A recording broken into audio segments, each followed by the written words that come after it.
next talk will be held by Nina and Jay, and they will talk about building inclusive quantum communities. And I think they already had a QR code for you to interact with them. Please welcome Jay and Nina. Thank you.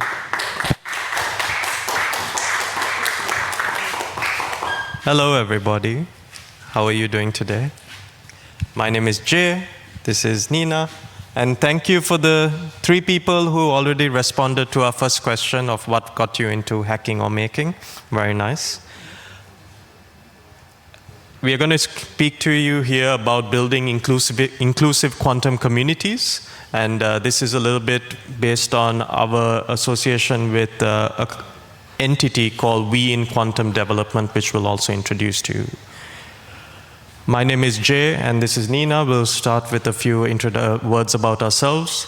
I work as a partnership manager at a company called Qblocks. We make electronics for quantum computers, and we're a spin-off from TU Delft. I have no background in quantum, but I really do enjoy this space. Thank you, Jay, for the introduction. So my name is Nina, and I work as a project manager / project coordinator at Leiden University here in the Netherlands.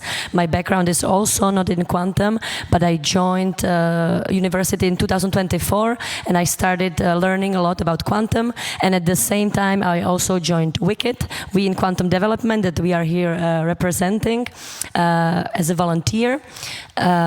Yes, I think that's a good introduction. Here you have a QR code for our LinkedIns if you would like to connect with us. Yeah, but the QR codes are also at the last slide, so don't worry. You won't be missing out on that. So before we jump into WIQD, which is what we are part of, we also like to give a shout out to Quantum.Amsterdam and Quantum Delta, QSoft, which is the associations we are part of, and why we are here at Y. It's the tent next to the one on our left, or your right. And few cool things which we've done in the past since Wednesday, as Dimitri and a few others have been here since then, is we've organized a bingo. There's been a workshop on Qiskit, which is this IBM quantum language, which different people were engaging. That's on the bottom left, or bottom right, I think, for you.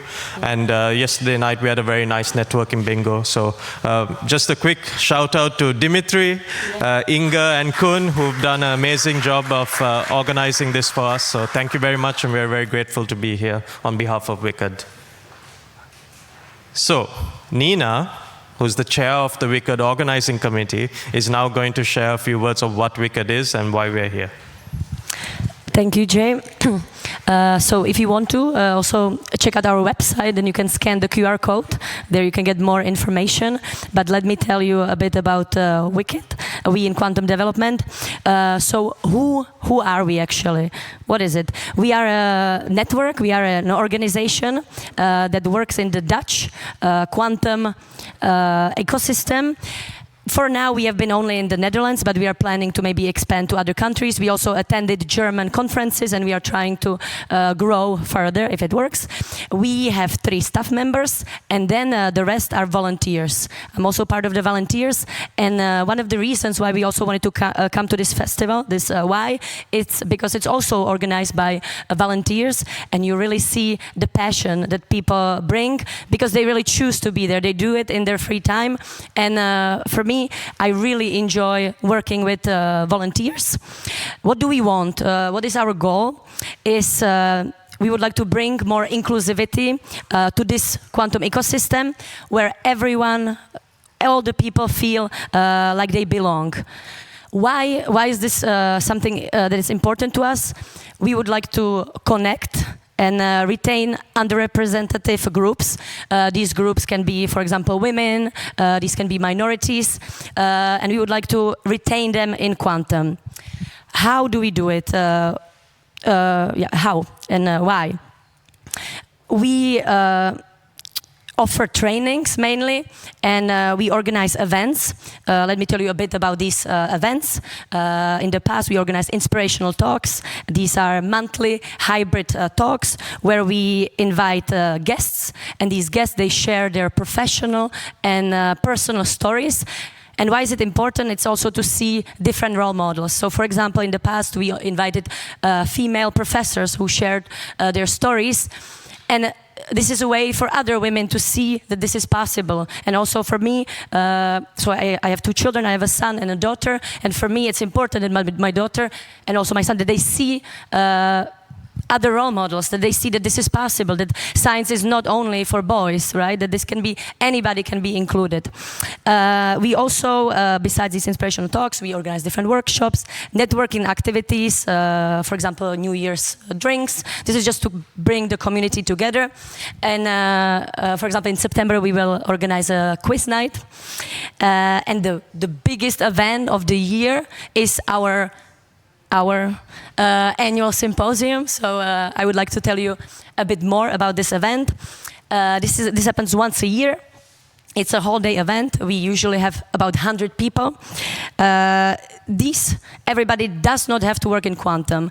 That's what I would like to stress out, is that these events are for everyone. Everyone is welcome. So the upcoming symposium should be in April or May. So I would like to welcome you all to attend, to come there. We are trying to make the event inclusive, and that's, for example, we also have a quiet room because it's a big event, very loud, and for some people this can be overwhelming.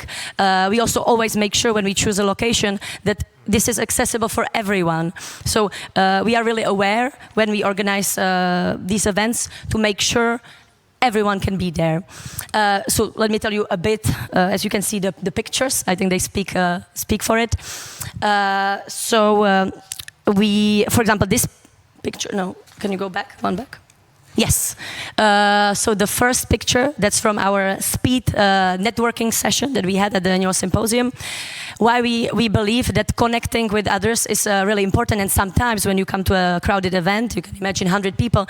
For some people, this can be difficult to just come to somebody and just say, hi, how are you? So we are trying to create these moments and these situations that it makes it easier for others to start talking. So that would be the speed networking. Then also we organized the panel discussion that was also to show other role models, to share their experiences in the quantum field. Then yes, during the symposium we also organized various workshops. One of them was, for example, neurodiversity. For me, that was something new. And what I learned there was that even though we can all be in one room or in a meeting, everybody can feel totally differently. We need to understand that people think their mind can operate differently, and we should take it into consideration. And for example, when hiring somebody, what we can do, we can just ask them. That's the simplest that we can do. Just ask, what do you need? What to perform better? Then there was also a workshop on gender, on what was the other one? Yeah, there was lots of workshops.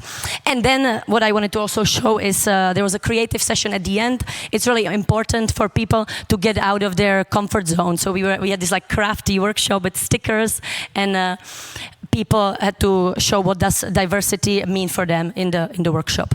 It was quite fun.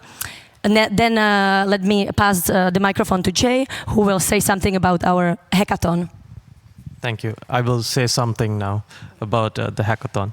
But one of the other events which we organize at WIQD is quarterly events. And one of the things which we did pretty well earlier this year in March was the Women's Day Hackathon. We wanted to highlight a little bit about this event specifically because we are at a pretty cool festival based on this type of activities. But interestingly, when we were conceptualizing this hackathon, we didn't think that people would come and attend and start coding.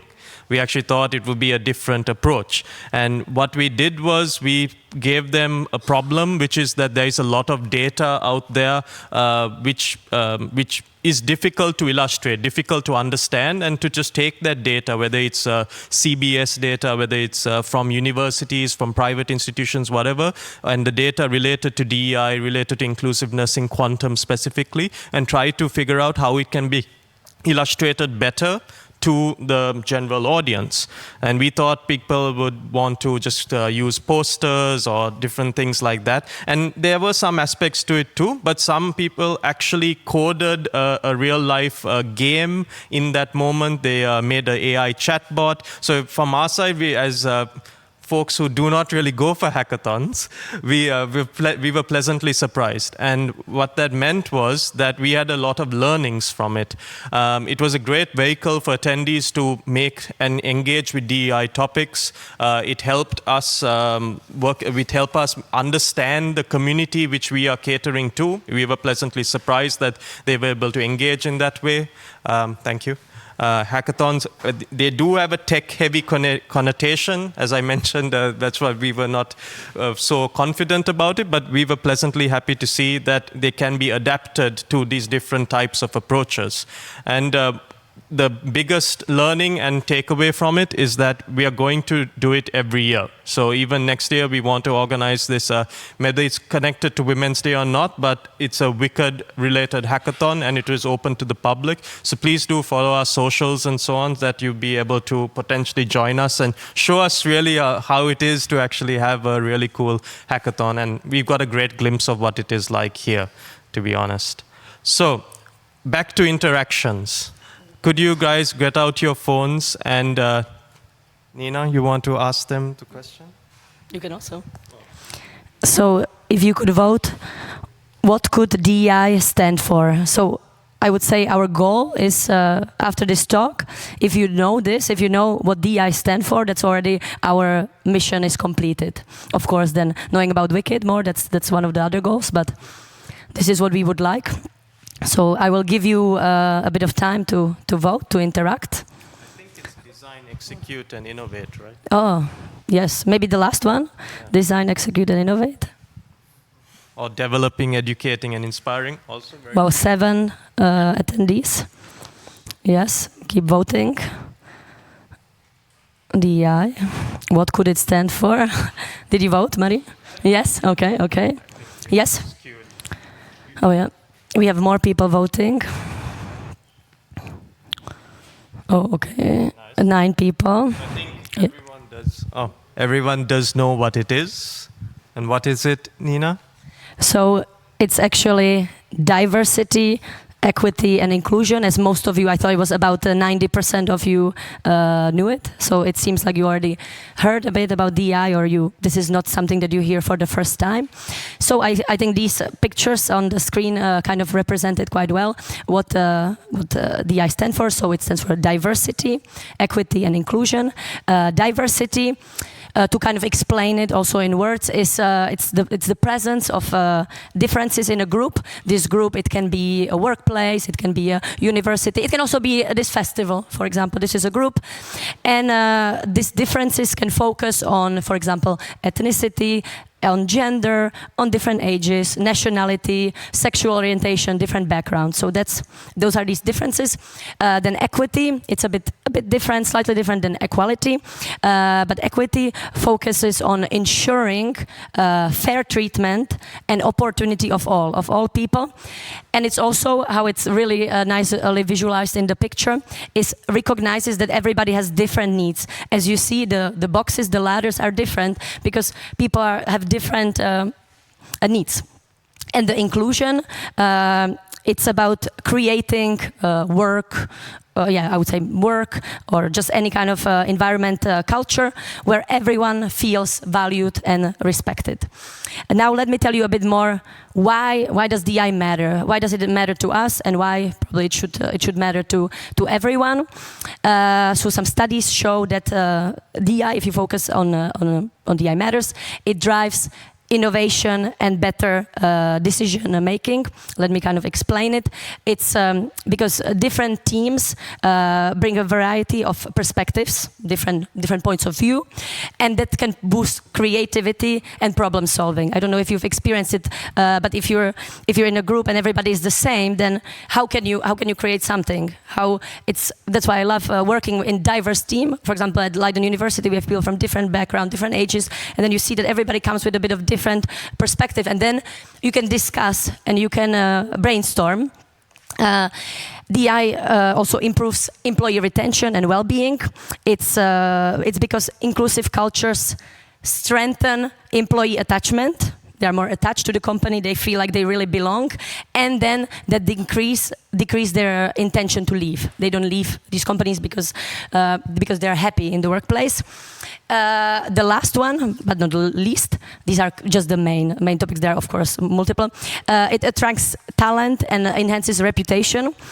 Organizations seen as inclusive are more appealing to a wider pool of candidates. So you attract not only, let's say, white men, but also women, also older people, younger, if you care about DEI. Now, let's do a little interactive session. If you could also vote, do you have any stereotype or bias about hackers? Because at WIQD, we also care about spreading awareness about people understanding their own biases, because all of us have stereotypes, all of us have some biases, but just being aware of them can already help us when making decisions. So if you can vote now. Yes, yes? Oh, this is your section. Yeah, so if you have any biases, they destroy things, okay. Or how do they look like? What is kind of like the characteristics of a typical hacker? Oh, yes. Yep. Wears hoodie, okay. They destroy things, bad, okay. I like that. Yeah. Yes. I mean, sometimes biases can be based on reality, but... we got more. Okay. Antisocial. Okay, I pleasantly disagreed on the antisocialness. Oh, nerds. Yeah, it's been very nice to see that. Yeah. Male, that's yes. Nerds came up many times. Chaotic. Yeah, I like that. They were black. Smelly. This is the fourth or fifth day. Fifth day. So yes, we understand. Introverted. Yes. Oh wow, thank you all for security problems. Yeah. Very good. So? Yes, junk food, male. So thank you so much. This was kind of just to get an idea from the crowd. How do you imagine a regular hacker? How do they look like? And just to be aware of it. And now let me show you some pictures of real joiners of the Hackers 2025, and let's see if that matches your stereotypes. I'm also curious. So, does it match the stereotype or your biases? Is it what we said, male, introverted, smelly? Does it match it? You see there are also many males. Also, there were children, people dancing at it doesn't seem like somebody so introverted. So, this exercise was meant to show you that just be aware of your own stereotypes, and these don't only exist in quantum, but I would say in all the communities. Yeah, it's a very interesting thing, stereotypes and biases. I mean, your word cloud inputs were a great example of how even in my mind coming to a festival like this would think about hackers or makers. And when we come here and we see the types of individuals from all over the world which have attended by 2025, we are very surprised, and we hope that when you also leave here, you'll be able to see that hackers and makers are all from all types of life, all types of people, and they're really different and open. So this is the main crux of what we wanted to share with you. We wanted to share a little bit about WIQD. We wanted to share about our experiences here at Y. We want to share about what we've been doing over the past years as part of WIQD in terms of our events and memberships, our community. So feel free to connect with us on LinkedIn, check out the website online of WIQD, and follow our socials. It would be a pleasure to meet some of you again in the future at some of our events. You're all very welcome. And if you have any questions for us, we don't have time for that over here, but feel free, we'll be hanging around outside, so feel free to come by and say hi. You want to say something? Yeah, so thank you all for your attention. Thank you for being here. Yeah. Thank you, Jay and Nina. if you want to, we have still 5 minutes left, and maybe someone in the internet would want to ask some questions, or we have over there a mic too, if someone wants to ask questions. Please feel free. Signal Angel, do we have a question? No. Okay. So thank you again for this very great talk, and enjoy the last few moments of WIQD 2025. So thank you. Thank you very much. Pleasure. Thank you.